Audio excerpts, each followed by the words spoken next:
আসসালামু আলাইকুম বন্ধুরা, কেমন আছেন সবাই? আশা করি ভালো আছেন। আজকে আমি আপনাদেরকে দেখাবো কিভাবে গার্মেন্টসের অটো প্লেন মেশিনের নিচের সুতাটা গাঁথবেন।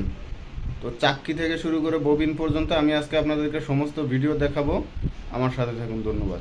প্রথমে এটা হচ্ছে একটা চাক্কি, এটা নিচের ববিনে থাকে, এই যে এটার ভিতরে থাকবে এইভাবে। আমি প্রথমে এই নেডেলের গোড়া থেকে এই সুতাটা বের করব এবং বের করার পরে এখানে আগে হাত দ্বারা ম্যানুয়ালিভাবে আপনাদের নিচে 2-3টা প্যাচ দিতে হবে। প্যাচ দেওয়ার পরে এই ভিডিওটা আপনার এই নেডেলের যে চাক্কিটা আছে এটা এই মেশিনের ভিতরে এইভাবে গাঁথতে হবে এবং এর পরবর্তীতে এই ক্লিপটা এইভাবে আটকে দিতে হবে। বাস, দেওয়ার পরে আমি যখন এই মেশিনটা স্টার্টিং করব এই সুইচের মাধ্যমে এবং যখন নিচের গাইডটা চাপ দিব তখন এইভাবে, এই যে দেখেন আমি যেভাবে সুতাটা ধরছি এইভাবে এই চাক্কিটা সম্পূর্ণ ভরতে হবে।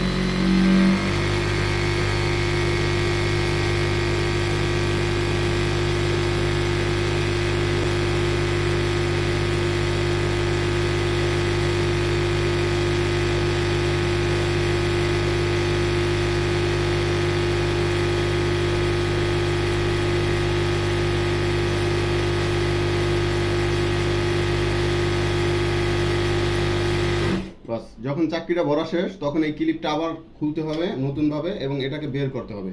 দেখেন আমি কিন্তু এই চাকরিটার পুরোটা ভরি নাই। পুরোটা ভরলে কি হবে, যখন আমি এই কেসের ভিতরে এটাকে আটকাবো তখন কিন্তু সম্পূর্ণভাবে এটা কাজ করবে না। তো এই জন্য একটু খালি রাখতে হবে। তো খালি রাখার পরে এই ববিনটা আমি এটার ভিতরে বসায়া, এই যে এখানে একটা ফাঁকা আছে, এই ফাঁকা দ্বারা এখানে এই সুতাটা বসায়া দিতে হবে, না হলে কিন্তু হবে না। তো পরবর্তীতে এই ফাঁকাটা আপনার উপরের দিকে রাখতে হবে। এখানে যে ছিদ্রটা আছে এটা উপরের দিকে রেখে এবং এই হলুদ ক্লিপটা সামনের দিকে এইভাবে রেখে এটা বাম হাত দিয়ে ধরতে হবে। ধরে এখানে নিচে যে একটা গাঁট আছে এই গাঁটের দিকে এইভাবে আটকে দিতে হবে। বাস, এরপরে হচ্ছে আপনি উপরের নেডেলের সুতোটা গাঁথবেন। গেঁথে যখন এই যে নিচের থেকে এই চাকরির সুতাটা উঠাবেন, এই যে দেখেন এই সুতাটা কিন্তু এখন উঠে গেছে।